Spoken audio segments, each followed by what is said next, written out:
A woman in Ohio had been an American citizen for 12 years. She came to the United States from Eastern Europe. She got her green card. She passed her citizenship test. She took the oath of allegiance. She raised her children in this country. She paid her taxes. She voted in elections. She was American in every way that matters. Then one day she received a letter from the Department of Justice. The letter said the United States government was filing a civil complaint in federal court to revoke her citizenship, to take it away, to make her not American anymore. After 12 years. The reason? During her naturalization application, she had answered no to a question about whether she had ever committed a crime. What she did not disclose was a shoplifting charge from before she applied. A single charge, dropped by the prosecutor, never convicted, but she did not mention it on her form. And 12 years later, the government found it. And the government said she lied. And the government said that lie was enough to take away everything. This is not a hypothetical story. This is happening in America right now. And it could happen to you. The Trump administration has directed USCIS field offices across the country to identify 100 to 200 denaturalization cases every single month in fiscal year 2026. 100 to 200 Americans per month who could have their citizenship stripped away. That is up to 2,400 cases in a single year. To put that in perspective, between 1990 and 2017, the United States averaged just 11 denaturalization cases per year. 11. In all of Trump's first term, that number went up to about 25 per year. Now the target is 2,400. That is not a gradual increase. That is a 200 times increase. This is unprecedented in modern American history. The administration has added staff at 80 USCIS field offices specifically to pursue these cases. They are going through the files of naturalized citizens looking for anything that could justify revocation. And they have made clear that they intend to, in their own words, maximally pursue denaturalization efforts. Today I am going to explain exactly what denaturalization is. I am going to walk you through the 7 legal grounds the government can use to strip your citizenship. I am going to show you the 5 mistakes that put your name on the list. And I am going to give you 6 steps you can take right now to protect yourself. If you are a naturalized citizen, if someone in your family is a naturalized citizen, if you are in the process of applying for citizenship, this video is the most important thing you will watch today. Stay until the end because the last section has a protection checklist you need to follow. Let me start with what denaturalization actually is. Denaturalization is the legal process by which the United States government revokes the citizenship of a naturalized American. It can only be done through federal court. The government must file a civil lawsuit or, in some cases, a criminal case. A federal judge decides the outcome. USCIS cannot strip your citizenship on their own. Immigration officers cannot do it. Only a federal judge can order denaturalization. This is important because it means you have rights. You have the right to a lawyer. You have the right to present evidence. You have the right to a fair hearing. The government cannot just send you a letter and say you are no longer American. They have to prove their case in court. But here is the part that makes this terrifying. The standard of proof in civil denaturalization is clear, convincing, and unequivocal evidence. That sounds high, and it is. But the government has the resources, the records, and the time to build cases. And they are building them now. Now let me walk you through the 7 legal grounds the government can use to take away your citizenship. Ground number 1. Fraud or misrepresentation during the naturalization process. This is the most common ground and the one the government uses in the vast majority of cases. If you lied on your naturalization application, if you concealed a material fact, if you misrepresented anything that was relevant to your eligibility, the government can use that to revoke your citizenship. The key word is material. The misrepresentation has to be something that, if known, would have affected the decision to grant you citizenship. A wrong zip code is not material. A hidden criminal arrest is.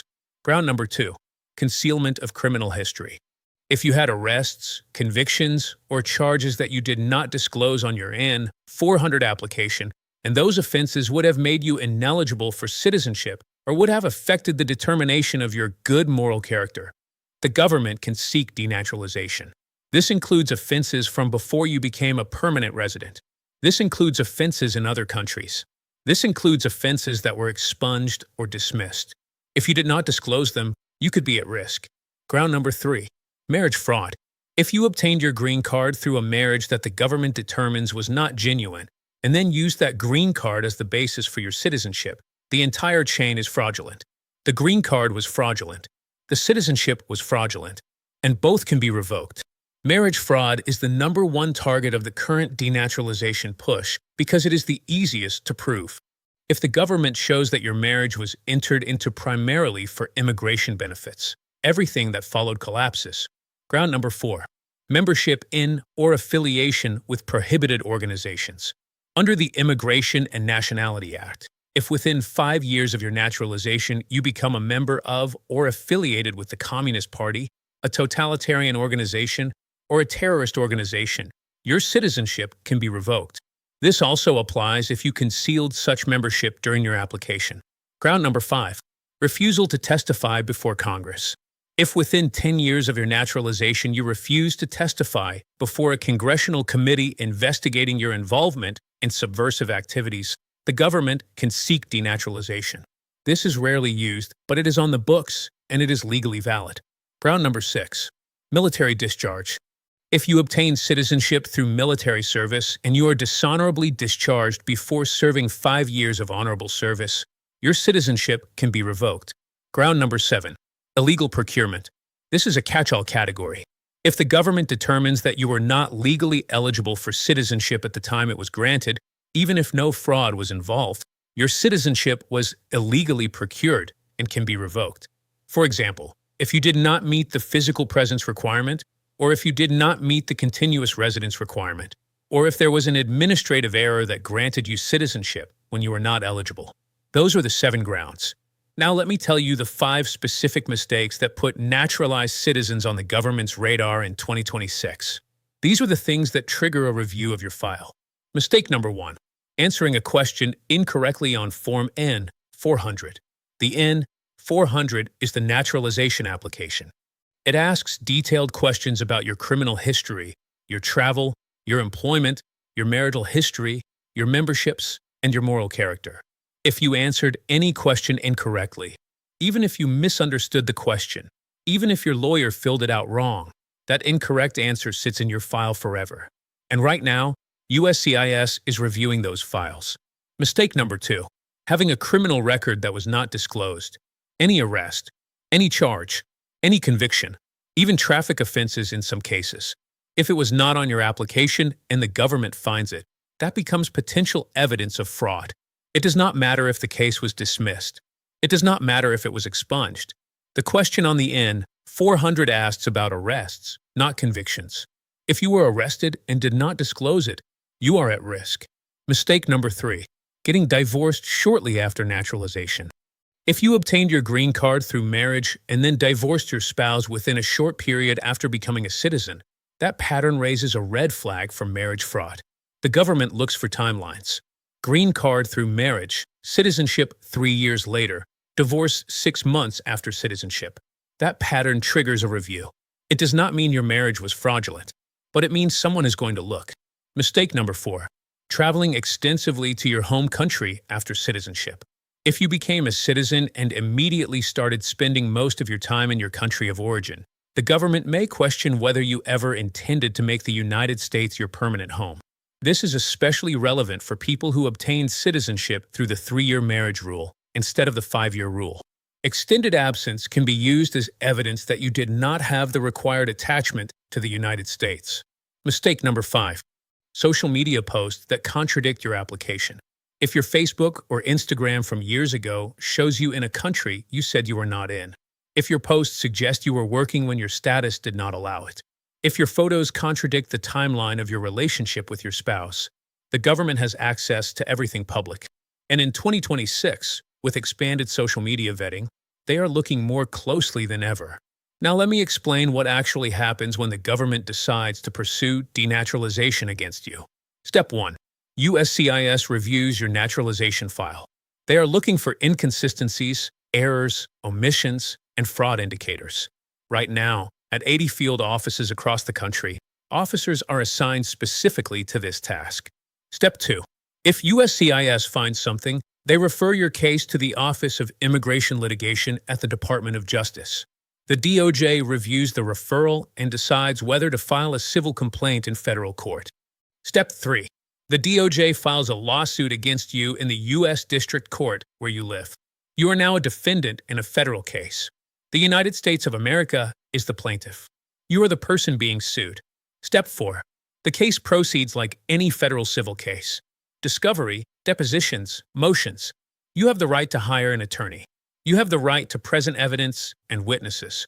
The government must prove its case by clear, convincing, and unequivocal evidence. Step 5. A federal judge makes the decision. If the judge rules in the government's favor, your citizenship is revoked. You revert to the immigration status you held before naturalization, which in most cases is lawful permanent resident. But in many cases, the same grounds that justify denaturalization also justify revocation of your green card, which means you could go from citizen to permanent resident to undocumented to deportable in a single legal proceeding. Step 6. If your citizenship is revoked, you can appeal to the Circuit Court of Appeals. This process can take years, but during that time, your citizenship is gone unless the court issues a stay. Now let me talk about the single biggest risk factor in 2026: marriage fraud.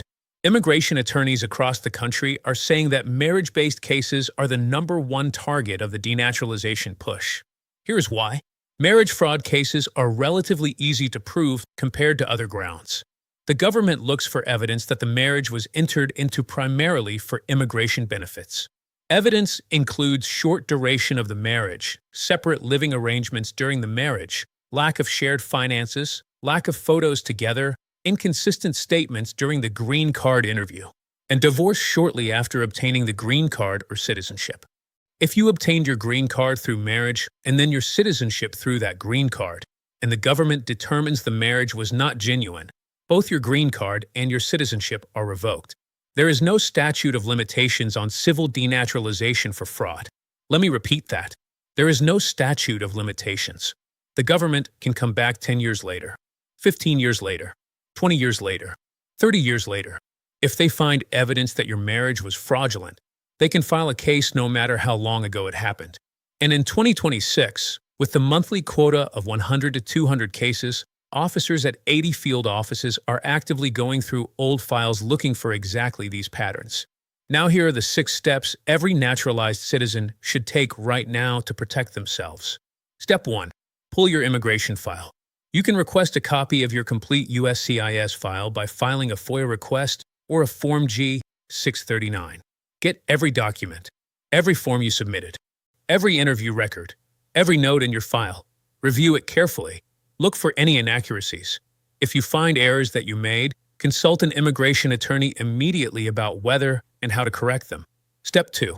Gather evidence of your marriage if you obtain status through a spouse, photos from throughout the relationship, joint bank account statements, joint tax returns, joint lease or mortgage documents, insurance records, travel records together, children's birth certificates, letters, emails, anything that proves the marriage was and continues to be genuine.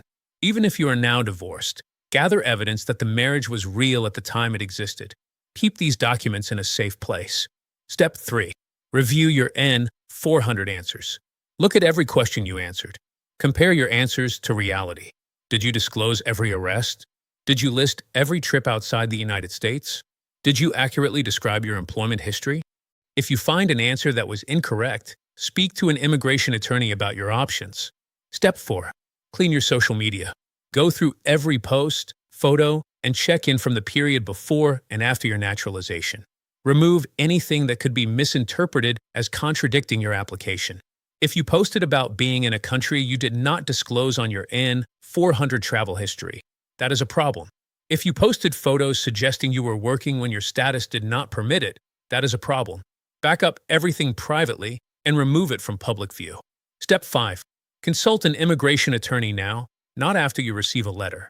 A proactive consultation costs a few $100s.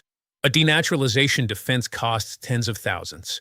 If you have any reason to believe your file contains inaccuracies, if your marriage-based case has any complications, if you have any undisclosed criminal history, talk to a lawyer now while you have time to prepare.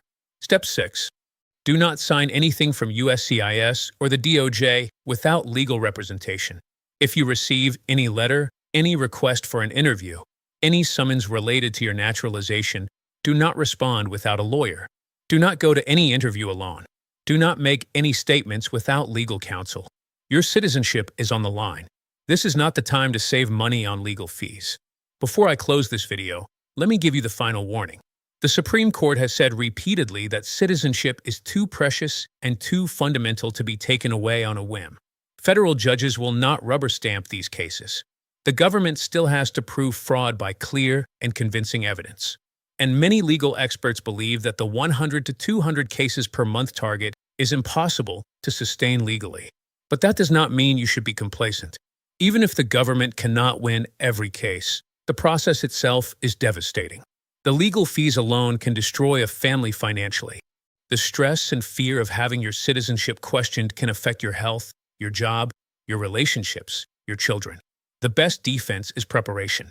Right now, today, before April is over, pull your file, review your records, talk to a lawyer, and share this video with every naturalized citizen you know, every single one, because they deserve to know what is happening. If this video helped you, hit the like button right now. Subscribe to this channel because every day I bring you the latest updates on immigration, citizenship, and everything that affects your life in America. And comment below. Tell me, are you a naturalized citizen? Are you worried? I want to hear from you. I will see you in the next video. Stay informed, stay protected, and remember, your citizenship is worth fighting for.